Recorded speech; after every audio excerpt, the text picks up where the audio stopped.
I will say we start to cook first the circle and the petal shape.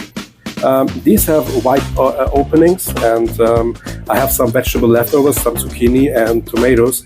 I will chop them up and use them as a filling, and see how they perform as a transportation device for our little bites, and if they really taste good after they're boiled. The cooking time for these are 13 minutes, of course in very salty water. And yeah, let's do the next step.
Now it's time to fill these little sculptures with our sauteed vegetables.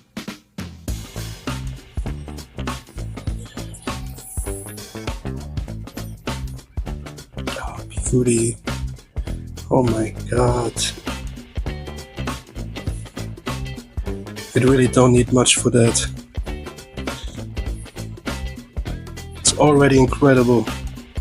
I love it. Hopefully it tasted good.